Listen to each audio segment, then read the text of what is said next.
de Jesucristo como Hijo de Dios son unas lecturas, por decirlo así, muy elaboradas. No nos cuentan unos episodios concretos de su vida, sino que es una reflexión sobre Jesucristo, sobre quién es en realidad, quién es en el fondo, para que a partir de eso que es podamos después explicar lo que hace o las consecuencias que tiene su acción para nosotros. Entonces, fijaos que en la primera de las lecturas nos habla de una sabiduría, es un texto del Antiguo Testamento, una sabiduría de Dios que resulta que es como una persona, habla de ella en términos personales, o sea, no el hecho de saber, sino alguien. Bueno, no lo dice del todo claro, pero habla de alguien que está junto a Dios. Bien, en la segunda de las lecturas, esta segunda de las lecturas es del libro de los Hechos y habla de impronta de su sustancia. ¿Ibas a decir algo? No, que mi madre no oye bien. ¿Qué dices? Que tome entonces sí, Bueno, gracias. Vale, de acuerdo. Bien. Y esta tercera lectura está tomada del Evangelio de San Juan, a quien se llama el teólogo, es decir, que San Juan es el que... ¿Se oye, no? ¿Se oye bien? Más o menos. Bueno, vamos a ver. Digo que San Juan se le ha llamado el teólogo, es el águila, en esa simbología que hay. Bien. Entonces es el que más habla en su Evangelio de que Jesús es empieza llamándolo Logos, o verbo, un verbo que está junto a Dios desde toda la eternidad y que se manifiesta a los hombres. Bien, yo lo que quería hablaros es fundamentalmente de cómo esta doctrina se ha ido elaborando en el seno de la Iglesia a lo largo de los siglos. Estos textos que hemos leído son del Antiguo Testamento, del Nuevo Testamento, tal vez de en torno al año 100, pero estamos hablando ahora de un acontecimiento que sucedió en el año 325. 325 de nuestra era. Eso quiere decir 1700 años se cumplirán en el año próximo, que es el 2025, 1700 años si no he hecho mal. Bueno, se van a celebrar varios congresos en Roma y en otros lugares donde se van a reunir pensadores, estudiosos del cristianismo antiguo, teólogos, para tratar sobre todo esto. ¿Qué es lo que fue, qué es lo que supuso el concilio de Nicea? Bueno, el concilio de Nicea es el primer concilio ecuménico y es uno de los más famosos. Hay otros muy famosos como el concilio del Trento, el concilio último, que es el Vaticano II. Bien, hay unos tópicos con relación más... Bien. Hay unos tópicos que se repiten mucho, sobre todo los enemigos de la Iglesia, con relación a este concilio. Se dice que en él se definió la divinidad de Jesucristo, sí que puede decirse así, lo cual lo indica... Vaya.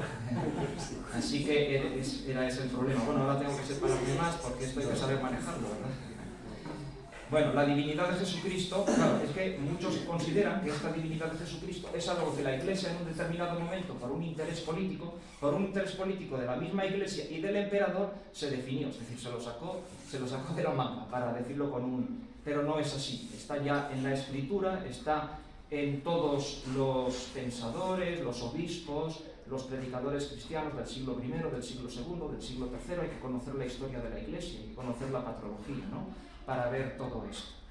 Bien, surgió un personaje, estamos en el año 316, este personaje es el que dio origen a todo. Se llamaba Arrio, de ahí viene el nombre arrianismo, que es una herejía persistente en estos siglos. Bueno, Arrio nació en 256, eso quiere decir que en torno al año 316, 318, era ya un hombre mayor, tenía 60 años, después veremos que murió con 80. Él era un sacerdote, un predicador que estaba incardinado en la diócesis de Alejandría. Era predicador, como digo, y sacerdote. Se ve que era muy buen predicador, tenía muchos seguidores, mucho público, era un monje, era un gran asceta, eso también le daba una fama. Bien, y este comenzó a explicar una doctrina que él presentaba no como suya, sino como si fuera la doctrina tradicional de la Iglesia, la doctrina admitida por todos, en común y sin ningún problema. Él lo presentaba de esta manera. Pero hubo personas a quienes esta doctrina les empezó a resultar extraña, como podemos decir, les chirriaba, ¿no? Bueno, ¿qué es lo que decía? Básicamente lo que decía Arrio es que el logos es creado de la nada. Creado de la nada. Que es algo así, podríamos explicarlo, Dios. Sí, pero un Dios inferior. Claro, no es como las demás criaturas. Ocuparía un lugar intermedio entre Dios y el mundo. Dios crea al logos en un momento, por decirlo así, muy lejano, muy remoto, y después, como una consecuencia, viene la creación del mundo. Eso sí, este mundo se crea de acuerdo, con arreglo a lo que el logos marca. Entonces, con esto enlazamos en aquello que decía la primera lectura de sabiduría, ¿no? Allí estaba yo, decía, si recordáis, en esa lectura, allí estaba yo cuando surgían los montes, cuando se formaba una frontera al mar, etc. Bien, entonces esta doctrina, claro, era una doctrina fácilmente comprensible. Esto es un ejercicio de racionalismo, es decir, querer someter excesivamente los contenidos de la fe a una doctrina humana, a una filosofía humana. La filosofía que entonces había, la que estaba en boga, era el platonismo. Y esta idea, para los platónicos, esta idea de un Dios inferior, de un demiurgo, por ejemplo, se dice a veces, de un Dios con arreglo al cual se crean las cosas, pues, en fin, era una doctrina conocida, ¿no? A ellos no les chirriaba, ¿no? Sin embargo, a los más tradicionales en la Iglesia sí, les resultaba extraño. Bien, en Alejandría había un obispo que se llamaba Alejandro. En Alejandría había un obispo que se llamaba Alejandro. Y este Alejandro convocó ya una reunión, un sínodo de obispos en aquella misma región. Bueno, y en esta reunión condenaron a Arrio, lo excomulgaron, él huyó, se fue a otras regiones. Escribió también una obra que no se ha conservado, que se llamaba Talía, para explicar mejor, más pormenorizadamente, sus ideas, y para que estas ideas tuvieran una difusión.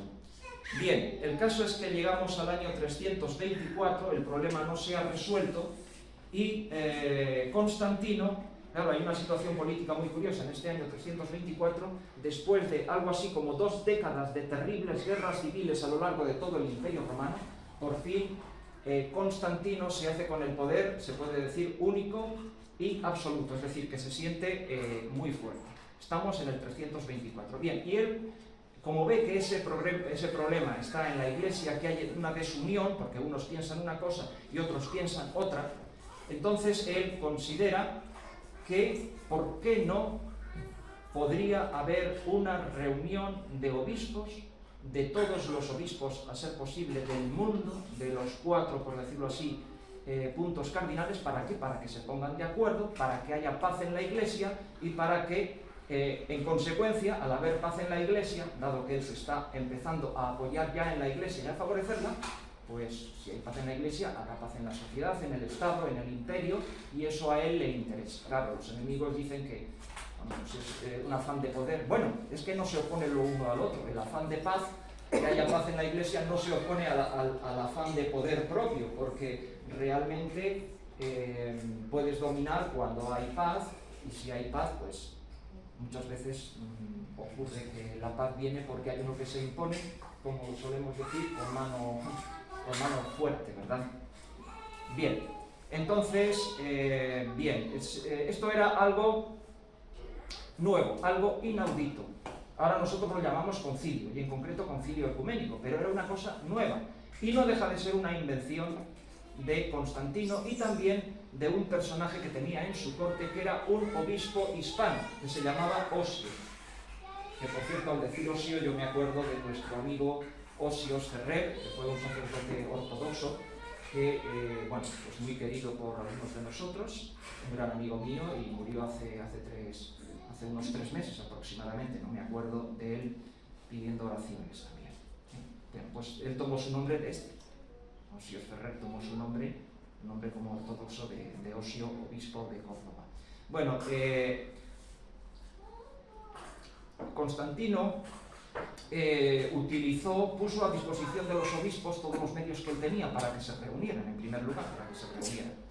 Bien, el concilio, ahora lo vamos a llamar ya concilio, comenzó el día 20 de mayo del año 325. Y claro, fue impresionante porque se reunieron en una ciudad que es Nicea, es actualmente Iznik, un pequeño pueblo turco de unos 20.000 habitantes, que está, para que os hagáis una idea, como unos 80 kilómetros en línea recta, si habéis estado en Estambul, más o menos, unos 80 kilómetros en línea recta, en dirección sureste, al lado de un lago. Bueno, pues en esta ciudad se reunieron todos los obispos, el emperador los recibió a todos muy bien, los trató muy bien y se presentó también a sí mismo en todo su poder, en todo su esplendor. Es decir, que dio una imagen de sí mismo de magnificencia.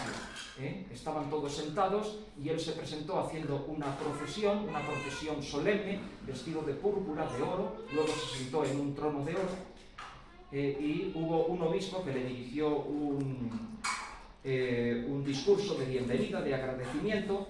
A continuación hubo un discurso de su parte, él les habló en latín, lo que pasa es que después hubo un obispo que se ve que se lo tradujo al griego, porque la mayor parte de los obispos pues eran de lengua y de cultura griega. Occidentales había muy pocos, de Hispania había uno, eso sí, muy importante, que es el que os he dicho. Había uno de Galia, otro de Sicilia, había 2 representantes, esto es importante también, del obispo de Roma, que no le podemos llamar propiamente papa en esta época, pero sí que tenía una autoridad como patriarca de Occidente, y envió 2 presbíteros que se llamaban Vito y Vicente. Bien, había algunos que también incluso por el otro lado no pertenecían al imperio. Bueno, había uno que pertenecía al imperio persa. Había dos armenios, pero vamos, la mayor parte de ellos pues eran de la parte oriental del imperio. Bien, bueno, pues el caso es que condenaron, la condena a Arrio se hizo a partir de leer algunos textos suyos que los padres se horrorizaron. Bueno, el caso es que los padres no podían admitir ese lenguaje de Arrio y tuvieron muy claro que aquello pues había que rechazarlo, eso no se podía admitir. Todos estaban de acuerdo, para decirlo con un término sencillo y de la Biblia, que el Hijo de Dios es Dios. Sí, pero claro, pero ¿cómo explicarlo? Porque es que el problema es que Arrio tampoco negaba eso. Sí, el Hijo de Dios, pero él lo explicaba de esa manera que os he dicho antes, una criatura. Entonces, claro, aquí es que hay al final se saca la conclusión de que hay una ambigüedad, de que hay que hablar más claro o que hay que utilizar un lenguaje que ya no sea inequívoco. Y entonces viene el problema de qué lenguaje utilizamos. Porque si nos ceñimos a lo que tenemos en los libros de la Escritura, del Antiguo o del Nuevo Testamento, pues podemos caer muy fácilmente en ambigüedades. Porque claro, ellos mismos decían, los arrianos decían, Hijo de Dios, sí, nosotros estamos de acuerdo que es Hijo de Dios, pero ellos mismos advertían, de alguna manera se metían el cuchillo cuando decían, claro, y todos somos hijos de Dios.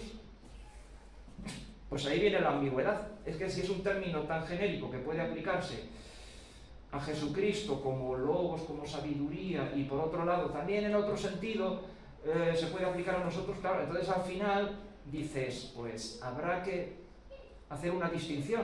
O sea, no nos queda más remedio que desarrollar conceptualmente este tema, para que veamos cuál es la diferencia entre Hijo de Dios si se aplica a Cristo e Hijo de Dios si se aplica a uno de nosotros.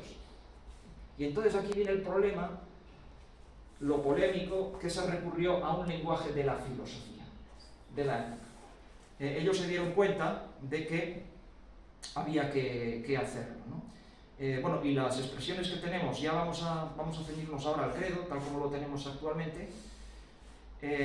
Fijaros lo que dice, Dios de Dios, luz de luz, Dios verdadero de Dios verdadero. Es decir, lo nombra al Logos como Dios de Dios. Es que es un poco raro, ¿no? O sea, un Dios que procede de Dios, que es Dios como Él. Dios de Dios, luz de luz, Dios verdadero de Dios verdadero. Engendrado, no creado. ¿Y por qué dice el credo engendrado, no creado? Porque es que lo de creado es lo que decía Arrio. Entonces es una negación. O sea, el credo está negando lo que decía, sí, engendrado, pero no creado. Y el lenguaje de Arrio era decir, engendrado, sí, engendrado, pero creado. Entonces, así estamos. O sea, tenemos que hablar con precisión para poder entendernos. Y a veces no queda más remedio que desarrollar el lenguaje, que utilizar palabras a veces nuevas. Y claro, hay quien se resiste y dice, ¿cómo vas a utilizar un lenguaje que no está en la Escritura? El que es firmemente tradicional, por decirlo así, siempre se negará, pero es que es una necesidad. Bueno, los padres vieron esa necesidad. Los padres vieron la necesidad. Vieron la necesidad de hacer esto. Bueno, y entonces surge un término que es el término más polémico de todos. El término que está en el credo, aunque en la traducción española son varias palabras, pero en el original griego o latín es una sola palabra. La palabra, vamos a comenzar por la más fácil, en latín consubstantialis, que sería de la misma sustancia, es decir, de la misma entidad. Bueno, en español se traduce de la misma naturaleza, ¿no? Pero es eso, el consubstantialis. Y en griego el homoousios. Bueno, pues este término es el que causó la polémica. Bien. ¿Y cómo se impuso? Pues fue idea del propio Constantino,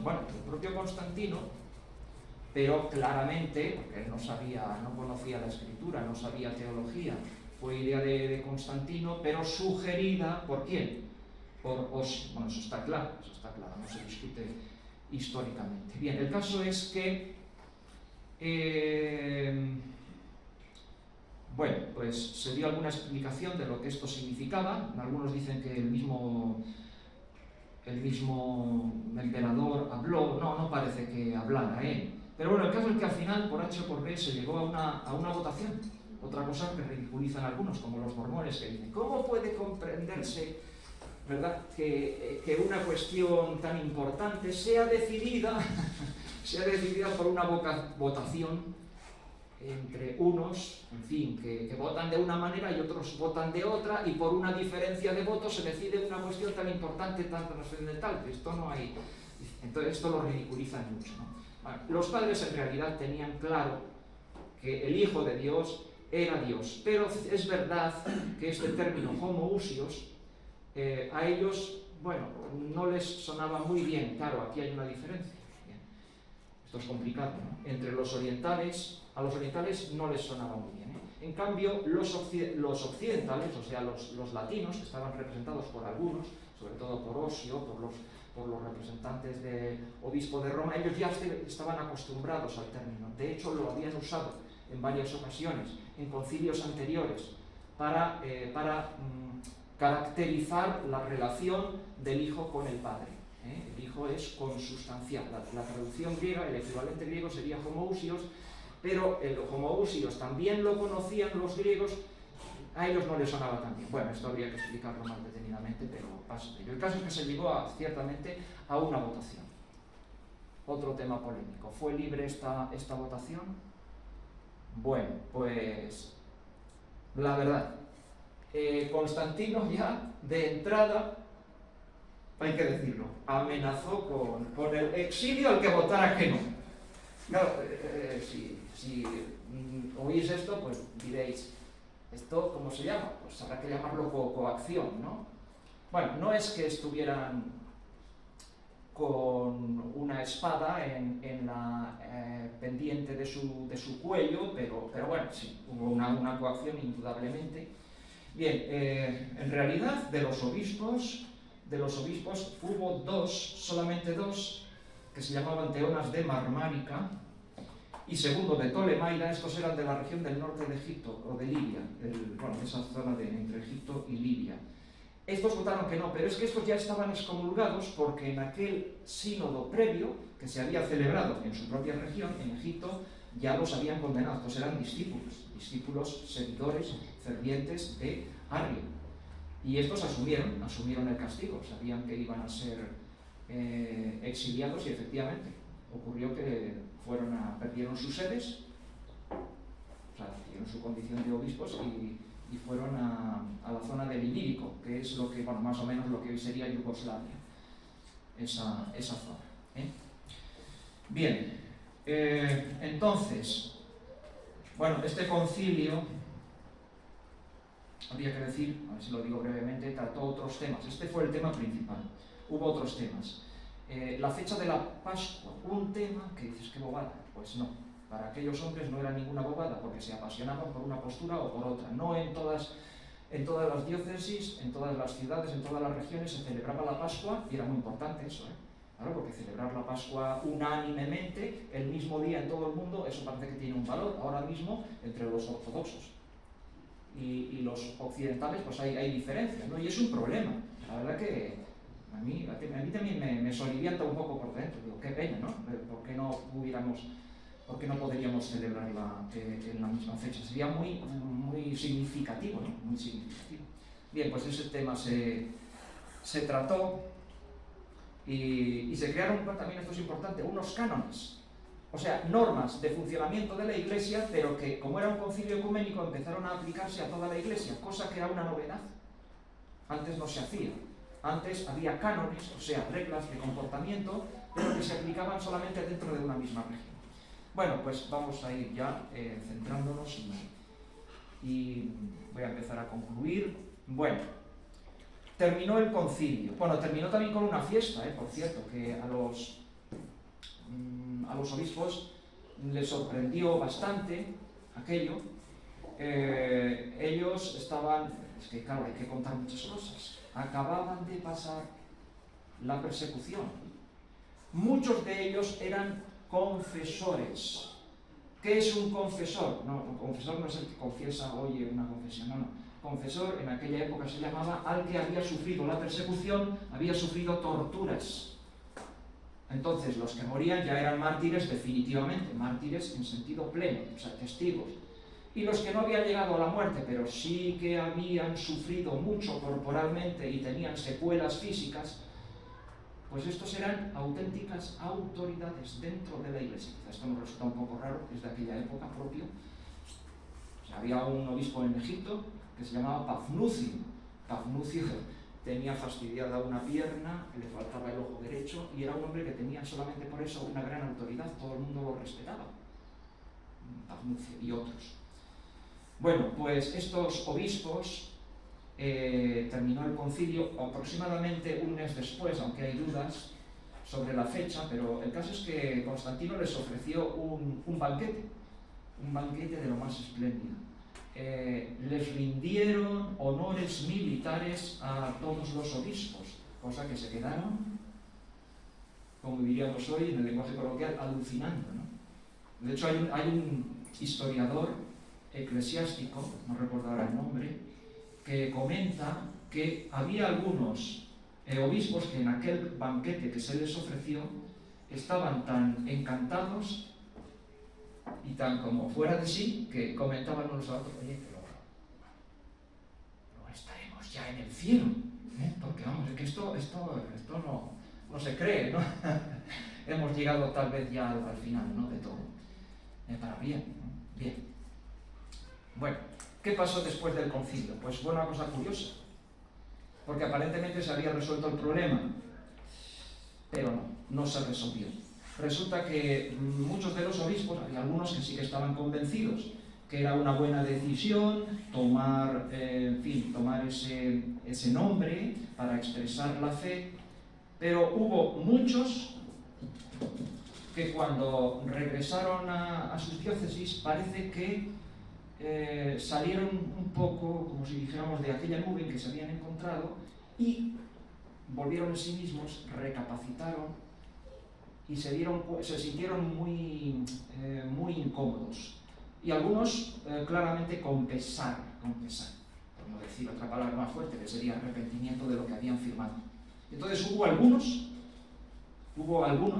entre ellos uno muy importante, que era Eusebio de Nicomedia, un hombre que también tenía mucho prestigio, que reconoció públicamente, o sea, que proclamó a sus propios diocesanos, que se desdecía, que retiraba su firma, en una palabra, que retiraba su firma. Y hubo otros que lo hicieron. Constantino les escribió, fueron al destierro, en fin. Bueno, voy a ir resumiendo ya. Lo que ocurrió en los siguientes años fue, esto también es sorprendente, que Constantino vio Constantino que aquello no había cuajado como él había imaginado, que el triunfo de los homoousios, del consustancial, no era tan triunfo como se pensaba y como se deseaba, es decir, que muchos obispos estaban descontentos y se volvieron las tornas. Empezó a favorecer a los arrianos. Unos pocos años después de aquel concilio que él mismo había organizado y que aparentemente había sido un triunfo pues, para la Iglesia, para él, sin embargo, empezó a apoyarse y a apoyar a los arrianos. Y el mismo Arrio, que ya era muy mayor, en principio estaba en el destierro, en el Ilírico, pero escribió a Constantino y al final consiguió que Constantino lo recibiera y consiguió pues prácticamente convencerlo de que él tenía más razón. Y Constantino decidió hacer una ceremonia de readmisión, porque estaba fuera, estaba excomulgado, entonces había que acogerlo de nuevo y hacerlo de un modo público. ¿Dónde se iba a hacer eso? Bueno, tendría que hacerse en Alejandría, que era su propia diócesis, Alejandría, Egipto. Pero no se vio conveniente y entonces se acordó hacer una ceremonia solemne en la propia Constantinopla, que esa es otra. Constantinopla acababa de ser fundada, porque Constantinopla, ya lo comprendéis, lo que significa, ¿no? Constantinopla es la ciudad de Constantino, Constantinópolis, ciudad de Constantino. Fue inaugurada después de varios años como una enorme obra pública, después de varios años de construcciones, hechas por una cierta celeridad, en el año 330, o sea, 5 años después de Nicea, fue inaugurada Constantinopla. Bueno, pues en Constantinopla se iba a hacer esa ceremonia. Y aquí hay un episodio ya un poquito así, un poquito escabroso, y es que el día anterior, Arrio, que ya tenía unos 80 años, 80 años entonces, cuidado, era mucho más que hoy, 80 años, no es como, o sea, que realmente ya era muy mayor. Bueno, esto no sé si contarlo, porque lo cuenta algún historiador y, bueno, tiene un aspecto, ya digo, un poco truculento, porque resulta que iba en una procesión por Constantinopla y de repente le vino una indisposición, que tuvo una urgencia tremenda de ir al retrete. Claro, bueno, esto después quien lo cuenta, pues a ver cuál es la intención que tiene, ¿no? Porque, en fin, y dice que antes de llegar, que le entró no sé cómo llamarlo, una conmoción, se ve que le volvió todo lo de dentro, de arriba para abajo. Unos dicen que se le salieron las tripas, no sé, unos dicen que por arriba, o sea, por la boca, y otros por la parte de abajo. Bueno, que aquello fue una cosa. Claro, este relato, que parece así tan chocante, pues también hay que sospechar, ¿no? ¿Realmente fue así? Bueno, parece ser que sí, parece ser que sí. Lo que pasa es que hay dos interpretaciones. Claro, la interpretación ortodoxa, ¿cuál es? Fíjate, castigo de Dios. Dios lo ha castigado muriendo de esta manera tan horripilante. Pero los arrianos dijeron, claro, un veneno que le han puesto los micenos. Debió de ser algo, no sé, algo tremendo, algo muy fuerte para que tuviera esas consecuencias, ¿no? Y dice que este mismo historiador dice que durante muchas décadas, siempre que la gente de Constantinopla pasaba por aquel lugar, se acordaba y hacían unos gestos así despectivos, como diciendo, fíjate que aquí es donde cayó el maldito, ¿no? El maldito Arrio. Bueno, pues resumo ya, ahora sí que muy deprisa. En los reinados siguientes de los hijos de Constantino no favorecieron a los nicenos. Aquello fue como una contradicción histórica, ¿no? Porque estos favorecían, los hijos de Constantino, a los arrianos. Después vino un emperador desde el 361 al 363 que se llamaba Juliano el Apóstata, que lo que hizo fue intentar revertir la situación y volver al paganismo, porque él era pagano, por eso se le llama Juliano el Apóstata, porque de joven había sido bautizado, pero después se reencontró con el paganismo, que eran sus raíces, y quiso reimplantar el paganismo, a la vez fijándose en la Iglesia, en las cosas buenas que tenía la Iglesia. Bien. Y el emperador que vino después de Juliano era Valente. Este Valente todavía favoreció a los arrianos, pero el siguiente, otro emperador hispano muy conocido, Teodosio, el que hizo del cristianismo la religión oficial, sí que la hizo. Constantino no llegó a eso, pero Teodosio hizo del cristianismo la religión oficial.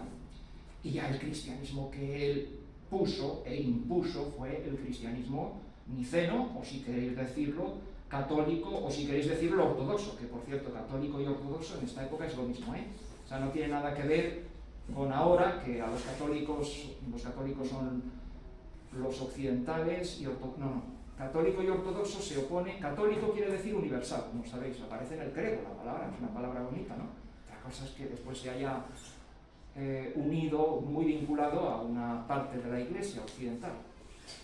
Bien, pues lo que él impuso fue el cristianismo niceno, el cristianismo ortodoxo o cristianismo católico. Bien, y otra cosa que sucedió fue que en estos años, a mediados del siglo IV, los arrianos que, bueno, se imponían en el Imperio Romano, pero también tenían dificultades porque fueron años, sería muy largo contar todo eso. Resulta que se expandieron, salieron fuera del imperio y empezaron a evangelizar a determinados pueblos de los que llamamos bárbaros. Y uno de esos pueblos, un pueblo muy importante que tiene mucha relación con la historia de nuestro país, eran los godos, los visigodos. Resulta que en esta época, en torno a 350, 360, 370, los godos se hicieron cristianos. Entonces no era una cosa individual, que yo decido, yo experimento, no. Se convertía el rey y se convertían todos. Los visigodos se hicieron arrianos. Bien, pasaron varios siglos. Este mismo emperador, que era Valente, lo curioso es que murió en una batalla que se dio contra los godos. De resultas de esa batalla, los godos entraron ya definitivamente en el imperio por la parte de Grecia. Después, durante décadas, varios siglos, fueron peregrinando, por decirlo así, por diversas regiones, por lo que hoy es Italia, por el sur de Francia. Al final, como sabéis, en el siglo V se establecieron en nuestro territorio, en Hispania.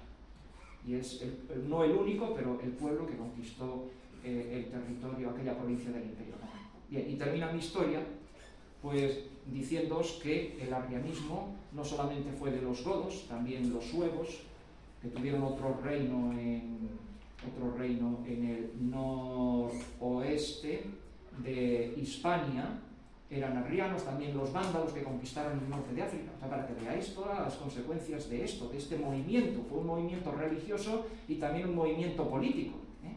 Bien, y los arrianos los visigodos arrianos seguían siendo arrianos cuando ya unificaron todo lo que era la península ibérica, toda la provincia de Hispania, que Hispania entonces era Portugal también. O sea, Portugal no existía, ni existía Castilla, ni existía Cataluña, eso es medieval. Era la región de Hispania. Bueno, pues en el año 589, estamos hablando, por lo tanto, a finales del siglo VI, hubo un rey visigodo, un rey de Hispania. rey de España, si queréis decir, aunque es mejor decir Hispania, en esta época. Se convirtió con todo su pueblo y pasó del arrianismo al catolicismo. Y tampoco es que haya, con esto termine la historia, porque el arrianismo, y ya con esto sí que termino definitivamente, pues es una tendencia intelectual, es una postura racionalista. Entonces, si vas a ver todas las derivaciones que ha tenido a lo largo de la historia el arrianismo, derivaciones que llegan hasta hoy, pues podríamos decir que tampoco es que haya desaparecido, porque muchas de las posturas que hay hoy en día sobre la figura de Jesucristo no dejan de ser de raigambre arriana. Bien, y con esto pues ya termino este tema que quería desarrollar. No sé si me he pasado de tiempo, pero bueno, en fin, ya sabéis que en estos casos hay muchas cosas que uno quiere decir.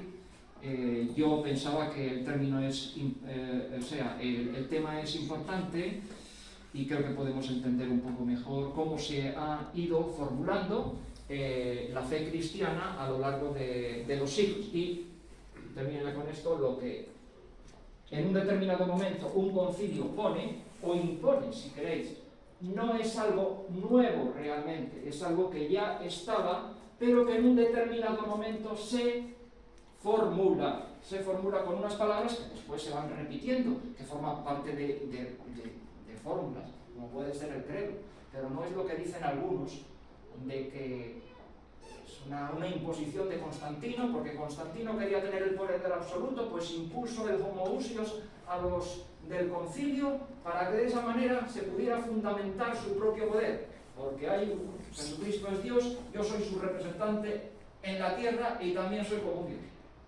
O sea, explicado muy toscamente, pero sería esto. Esto no se corresponde con la realidad. Lo dejo. Bueno, aunque no sea costumbre de la iglesia,